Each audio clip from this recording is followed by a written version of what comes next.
Oke, bismillahirrahmanirrahim. Assalamualaikum warahmatullahi wabarakatuh. Waalaikumsalam warahmatullahi wabarakatuh. Oke, yang sama-sama kita hormati dosen pengampu kita, Bapak Muhammad Randy Ramdhani, MPD. Semoga selalu diberikan kesehatan dan selalu dimudahkan segala urusannya. Dan teman-teman yang semoga selalu dalam lindungan Allah. Di sini kami akan mempresentasikan makalah kami, yaitu yang berjudul Konsep Dasar Pemasaran. Oke, untuk pemateri pertama, yaitu Rina Amelia. Waktu dan tempat kami persilahkan. Baik, bismillahirrahmanirrahim. Rabbi syrah li sadri wa yassir li amri wahlul 'uqdatam min lisani yafqahu qawli. Pertama, saya ucapkan terima kasih kepada Saudara Nur Fadli yang telah memberikan kesempatan untuk saya. Dan tak lupa yang saya hormati Bapak Randy Ramdhani selaku dosen pengampu mata kuliah Manajemen Pemasaran Pendidikan serta rekan-rekan mahasiswa yang berbahagia. Baik, tidak lama saya akan mempresentasikan pertama mengenai apa itu pengertian pemasaran. Jadi, di sini kami mendapat materi tentang konsep dasar pemasaran. Sebelum lebih lanjut mengenai pemasaran pendidikan, kita harus mengetahui dulu apa itu pemasaran seperti itu. Pengertian pemasaran yaitu pemasaran dapat diartikan sebagai proses sosial dan manajerial yang membuat individu dan kelompok memperoleh apa yang mereka butuhkan serta inginkan lewat penciptaan dan pertukaran timbal balik produk dan nilai dengan orang lain. Pemasaran pada dasarnya adalah kegiatan perusahaan kreatif yang melibatkan perencanaan dan pelaksanaan konsepsi, penetapan harga, promosi, dan distribusi ide, produk dan jasa dalam pertukaran bahwa kebutuhan tidak hanya memenuhi pelanggan saat ini, tetapi juga mengantisipasi dan menciptakan kebutuhan masa depan mereka pada keuntungan. Jadi, kenapa kita harus mengkaji dalam konsep dasar pemasaran pendidikan bahwa di manusia atau setiap individu itu memiliki kebutuhan dan keinginan masing-masing. Dan salah satunya adalah jasa pendidikan atau layanan pendidikan, di mana kebutuhan dan keinginan manusia ini dalam hal pendidikan harus direspon oleh lembaga-lembaga pendidikan dengan baik seperti itu. Dan diharapkan lembaga pendidikan itu menawarkan atau produk-produk yang berkualitas seperti itu. Selanjutnya, ada menurut Coulter dan Keller, pemasaran diartikan sebagai pemasaran suatu proses sosial dan manajerial di mana individu dan kelompok memperoleh apa yang mereka butuhkan dan inginkan dengan menciptakan, menawarkan, dan secara bebas memperlukan produk dan jasa bernilai dengan pihak lain. Seperti selanjutnya, di sini ada istilah lingkungan pemasaran. Ada dua istilah, yaitu salah satunya ada lingkungan mikro. Terdiri dari perusahaan itu sendiri, atau supplier, saluran atau perantara pemasaran, konsumen atau pelanggan, pesaing, dan publik. Dalam lingkungan mikro, tugas manajemen adalah membuat offers atau penawaran yang menarik minat pasar sasaran. Di sini berarti kita sedang membicarakan tentang lingkungan mikro di dalam lingkup pendidikan seperti itu, di mana kita harus ada penawaran jasa yang dapat menarik minat pasar sasaran atau menarik para pelanggan jasa pendidikan seperti itu. Mungkin dari nanti ada nilai-nilai di dalam produk itu, seperti mungkin ada pengetahuan di sana dalam pendidikan, dan produk-produk itu juga menawarkan seperti sekolah, madrasah, perguruan tinggi, dan yang lainnya. Yang kedua, ada lingkungan makro, di mana lingkungan yang lebih besar meliputi kependudukan, ekonomi, teknologi, politik, dan budaya. Selanjutnya, ada konsep inti pemasaran. Seperangkat konsep yang menciptakan suatu fondasi bagi manajemen pemasaran adalah sebagai berikut. Jadi ini adalah poin-poin dalam konsep inti pemasaran.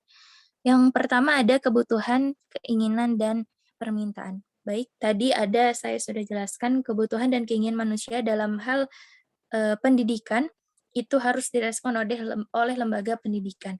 Jadi keinginan manusia ini adalah salah satunya layanan pendidikan, dan lembaga pendidikan itu harus menawarkan produk yang berkualitas dan harus ditawarkan memiliki nilai tertentu dan manfaat bagi pengguna jasa pendidikan seperti itu. Pemasaran juga harus dilakukan secara efektif guna meningkatkan mutu layanan pendidikan. Jadi kebutuhan keinginan ini adalah salah satunya berarti ini layanan pendidikan, dikarenakan kita akan nanti setelah materi kelompok kita itu ada mengenai konsep dasar pemikiran pendidikan. Konsep pemasaran pendidikan, di mana di sini kami menjelaskan tentang konsep dasarnya, dasar pemasarannya seperti itu. Yang kedua ada nilai dan kepuasan. Tentu setelah dicukupkan atau dipenuhi kebutuhan pelanggan, itu kita harus juga memberikan nilai dan kepuasan kepada para pelanggan pendidikan. Salah satunya tadi ada nilai di dalam pendidikan, ada karakter, pengetahuan, keterampilan, dan yang lainnya seperti itu. Setelah kita memberikan nilai, juga itu harus terdapat kepuasan yang diterima oleh para pelanggan pendidikan seperti itu. Lalu ada persaingan.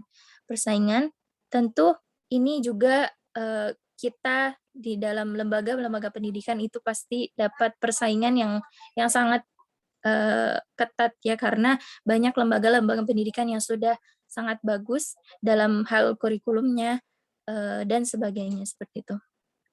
Lalu tawaran dan merek, mungkin ini di dalam pendidikan itu mungkin nama lembaga pendidikannya. Kalau merek itu mungkin itu ke pemasaran barang seperti itu.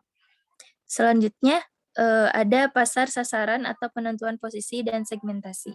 Itu sepertinya saya lihat ada di nanti akan dijelaskan oleh kelompok 3 atau 4 seperti itu. Lalu setelah kebutuhan, karena di dalam konsep inti pemasaran pendidikan itu hanya ada yang saya tahu ada 3, yaitu kebutuhan, nilai, dan kepuasan seperti itu. Jadi setelah kita memberikan setelah nilai produk kita terdapat nilainya, lalu kita harus mengetahui apa sih kepuasan yang sudah didapatkan oleh pelanggan pendidikan seperti itu. Selanjutnya,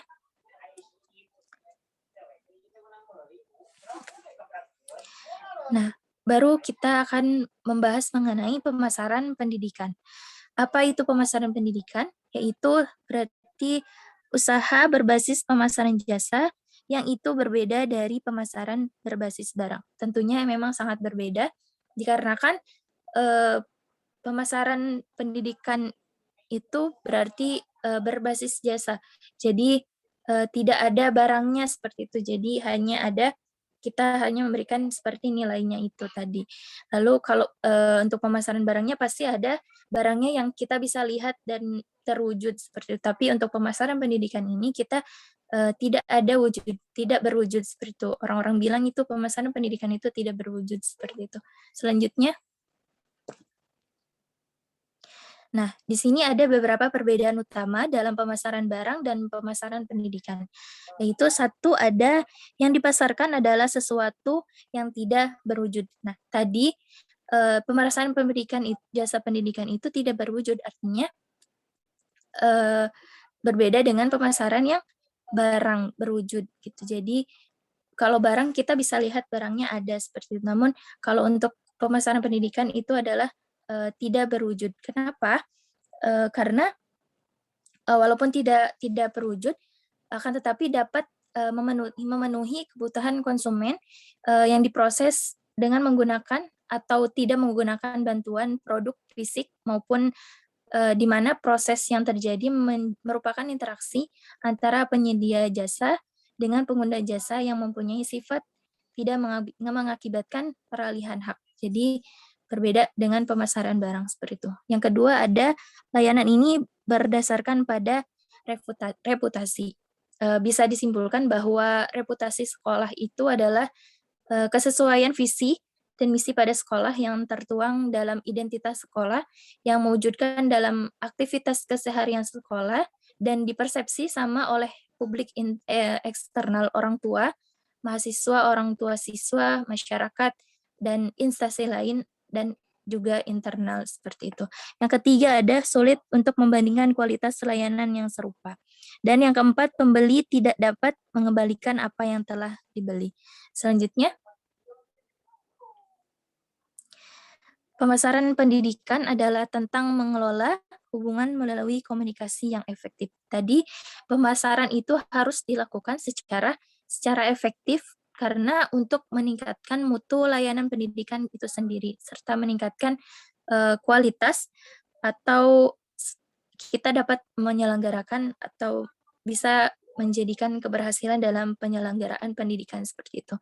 Dan dalam dunia pendidikan, pemasaran adalah tentang mengelola hubungan antara penyedia jasa pendidikan dan klien mereka, dalam hal ini siswa dan orang tua siswa. Seperti itu. Jadi kita menarik minat orang tua siswa dan siswanya seperti itu. Selanjutnya, ada fungsi dan konsep pemasaran. Apa itu fungsi pemasaran jasa pendidikan? Yaitu fungsinya yaitu sekolah atau pendidikan itu sendiri termasuk bagian dari teknik pemasaran yang bertujuan untuk mencapai hasil yang lebih baik dibandingkan dengan teknik pemasaran yang tidak dapat mencapai target jumlah siswa atau pengguna jasa pendidikan yang diinginkan. Dan konsep yang dijalankan sebuah organisasi atau lembaga pendidikan nanti akan dijelaskan oleh Saudara Fadli. Baik, cukup sampai situ, cukup saya jelaskan. Saya akan kembalikan kepada Saudara Nur Fadli. Terima kasih. Baik, terima kasih kepada Saudari Amel yang telah mempresentasikan makalah ini dengan sangat baik. Oke, baiklah. Di sini saya akan menjelaskan tentang konsep pemasaran. Konsep pemasaran itu ada 4. Yang pertama konsep produksi, yang kedua konsep penjualan, yang ketiga konsep produk atau jasa, yang keempat konsep pemasaran masyarakat. Oke, di sini ada konsep produksi. Konsep produksi menyatakan bahwa menyukai produk yang tersedia dan selaras dengan kemampuan mereka. Maka dari itu, manajemen harus berkonsentrasi pada peningkatan efisiensi produksi dari dalam lembaga pendidikan dan efisiensi distribusi lembaga. Jadi bagaimana lembaga pendidikan tersebut bisa memproduksi jasa-jasa yang baik dan bisa dipasarkan dengan baik. Yang kedua yaitu konsep penjualan. Di sini konsep penjualan menyatakan bahwa konsumen tidak akan membeli serta mencoba jasa yang ditawarkan terkecuali lembaga pendidikan menjalankan suatu usaha promosi dan penjualan yang kokoh. Karenanya diperlukan berbagai teknik penjualan yang sempurna untuk mendapatkan konsumen-konsumen yang baik. Nah, jadi di sini konsumen tidak akan membeli atau konsumen tidak akan menyekolahkan anaknya di lembaga pendidikan tersebut apabila sekolah tersebut tidak menyediakan jasa atau tidak mempromosikan usaha-usaha yang ada di sekolah tersebut dengan teknik pemasaran yang kurang baik. Maka sekolah itu berkewajiban untuk memasarkan jasa dan apapun yang ada di sekolah tersebut dengan baik. Agar apa? Agar calon konsumen ini itu bisa tertarik dengan jasa yang ditawarkan oleh sekolah. Yang ketiga yaitu konsep produk atau jasa. Konsep ini berpegang teguh bahwa konsumen atau pemakai jasa pendidikan akan menyayangi serta lebih memperhatikan ataupun perhatian terhadap jasa yang ditawarkan dengan standar mutu dan kinerja yang paling baik serta keistimewaan yang mencolok. Dan karenanya organisasi ataupun lembaga pendidikan harus mencurahkan upaya terus-menerus dalam perbaikan pelayanan jasanya. Nah, di sini berarti lembaga pendidikan tersebut harus bisa konsisten, bisa menjaga kualitas dari jasa yang telah ditawarkan kepada konsumennya. Agar apa? Agar konsumen merasa puas atas produk dan jasa yang telah ditawarkan oleh sekolah. Selanjutnya, konsep pemasaran masyarakat. Konsep pemasaran kemasyarakatan menyatakan bahwa tugas sebuah organisasi adalah menentukan kebutuhan, keinginan, dan minat pasar, sasaran, dan memberikan kepuasan yang diinginkan secara lebih efektif serta lebih efisien dibandingkan para pesaing sedemikian rupa, sehingga dapat mempertahankan dan mempertimbangkan kepercayaan masyarakat. Dalam mempertahankan masyarakat atau pelanggan, perusahaan harus bisa memahami apa saja yang menjadi kepuasan pelanggan. Kepuasan pelanggan adalah hasil yang dirasakan pembeli dari kinerja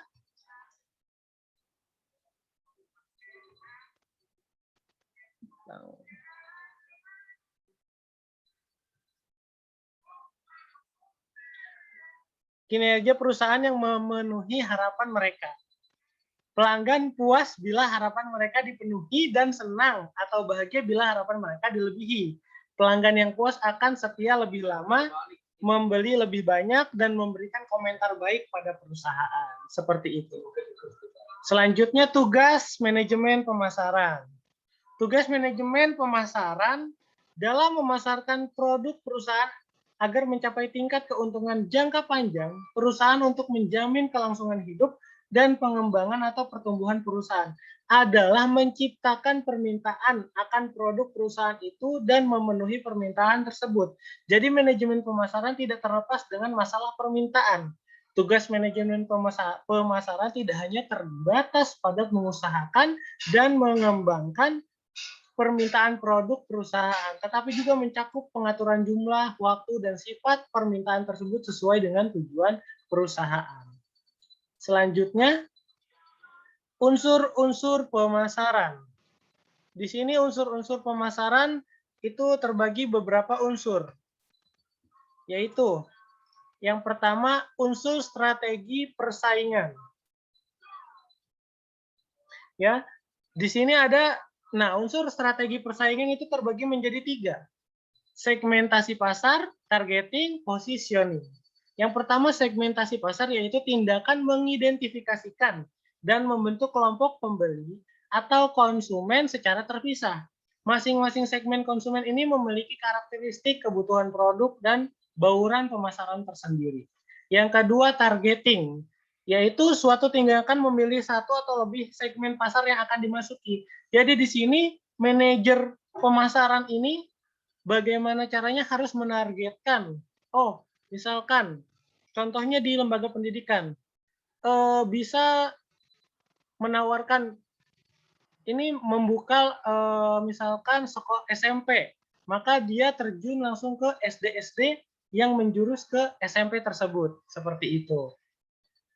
Yang ketiga, positioning, yaitu penetapan posisi pasar. Tujuannya untuk membangun dan mengkomunikasikan keunggulan bersaing produk yang ada di pasar ke dalam benak konsumen.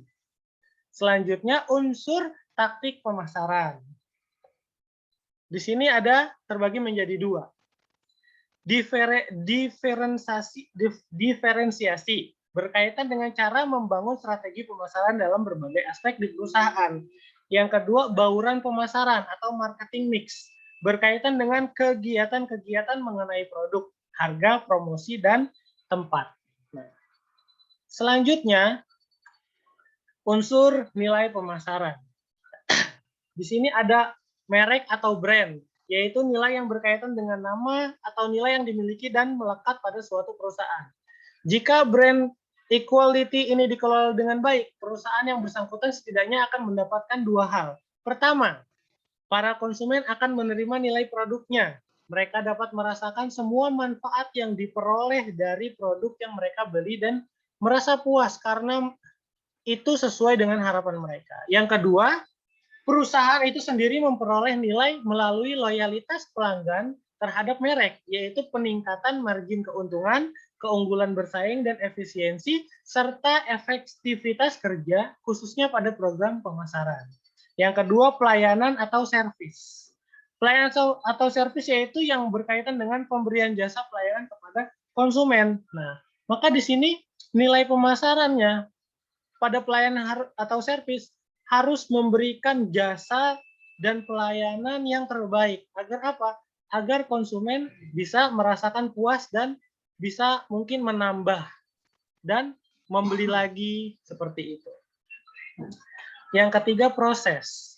Proses yaitu nilai yang berkaitan dengan prinsip perusahaan untuk membuat setiap karyawan terlibat dan memiliki rasa tanggung jawab dalam proses memuaskan konsumen, baik secara langsung maupun tidak langsung. Nah, di sini unsur nilai pemasarannya yaitu bagaimana proses pendistribusian jasa tersebut baik atau tidak, bagaimana rasa tanggung jawab seorang atau lembaga tersebut terhadap terhadap jasa atau pelayanan yang ditawarkan di awal.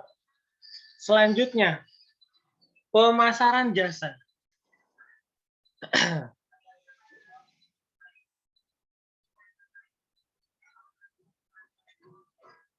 Kita mengetahui ya bahwa yang disalurkan oleh para produsen bukan benda-benda berwujud saja, tetapi juga jasa. Sifat perusahaan yang menghasilkan jasa ialah bahwa jasa itu tidak bisa ditimbun atau ditumpuk dalam gudang seperti barang-barang lainnya sambil menunggu penjualan. Penyaluran jasa kebanyakan bersifat langsung dari produsen kepada konsumen, seperti jasa perawatan, pengobatan, nasihat-nasihat, hiburan, travel atau perjalanan, dan sebagainya. Rumah-rumah sewaan apartemen, hotel, para penjual yang mengadakan transaksi saham dan obligasi di bursa, serta perantara-perantara yang juga merupakan jasa. Dalam arti yang lebih luas lagi, asuransi dan pelayanan yang diberikan oleh pemerintah juga merupakan jasa.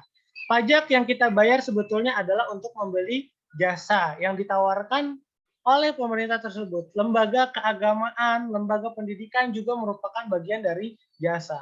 Selama ini, pemasaran jasa masih belum begitu diperhatikan, tetapi melihat banyaknya jumlah uang yang dibelanjakan untuk membeli jasa tersebut, maka para produsen jasa mulai memberi perhatian khusus. Hal ini ditambah pula dengan tingkat persaingan yang mulai ketat di antara para penghasil jasa. Jasa tidak memiliki bentuk fisik, kegiatannya tidak berwujud, meliputi berbagai jenjang layanan profesional, mulai dari dokter, insinyur, akuntan, guru, dosen, pelatih, pengacara, perawat, sopir, tukang cukur, ahli desain, dan lain-lainnya. Jasa ini menampilkan sosok orang yang telah mendapatkan latihan-latihan tertentu. Selanjutnya, Pride and Farrell yang dikutip oleh Gucciari Alma memperkenalkan dan memberi pengertian tentang marketing non-business organization, yaitu merupakan kegiatan yang dilaksanakan oleh individu atau organisasi untuk mencapai tujuan tertentu. Beda dengan tujuan perusahaan yang mengutamakan laba, penguasaan pasar atau untuk mempercepat pengembalian investasi. Dalam organisasi non-bisnis ini objeknya transaksinya tidak jelas, tidak spesifik nilai uangnya. Transaksi banyak dilakukan lewat negosiasi dan menanamkan keyakinan melalui diskusi, dan mereka ini sebenarnya telah menerapkan konsep-konsep marketing, misalkan marketing lembaga pendidikan, marketing yayasan, dan sebagainya. Baiklah, kesimpulannya, manajemen pemasaran pendidikan merupakan suatu proses sosial dan manajerial yang mana individu dan kelompok memperoleh apa yang mereka butuhkan dan inginkan dengan cara menciptakan serta saling menukar dan memanfaatkan jasa, kualitas dan kuantitas sekolah atau lembaga pendidikan serta sistem pengajaran yang telah ditawarkan dalam kegiatan promosi atau penjualan dengan pemakaian jasa pendidikan orang tua, siswa, atau wali murid. Meningkatnya kuantitas peserta didik baru pasti tidak akan terlepas dari kualitas yang dimiliki oleh sekolah. Karena kualitas adalah suatu kondisi yang dinamis yang berhubungan dengan produk, jasa, manusia, proses, dan lingkungan sekolah yang telah memenuhi target. Manajemen pemasaran dalam meningkatkan kuantitas peserta didik baru, maka dapat ditarik kesimpulan bahwa manajemen pemasaran yang baik dengan menerapkan 7 elemen, yaitu produk atau produk, price atau harga, place lokasi, promotion promosi, people orang, guru dan staff, physical evidence atau bentuk fisik. Nah, jadi kesimpulannya, apabila suatu lembaga pendidikan bisa menerapkan 7 elemen ini, maka insya Allah lembaga pendidikan tersebut akan terus meningkat murid-murid baru atau calon-calon konsumen selanjutnya. Seperti itu.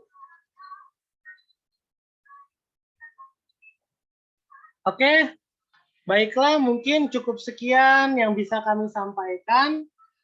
Yang betul dari Allah dan yang salah mudah-mudahan diampuni oleh Allah dan dibenarkan. Baiklah, cukup sekian. Syukron. Wassalamualaikum warahmatullahi wabarakatuh.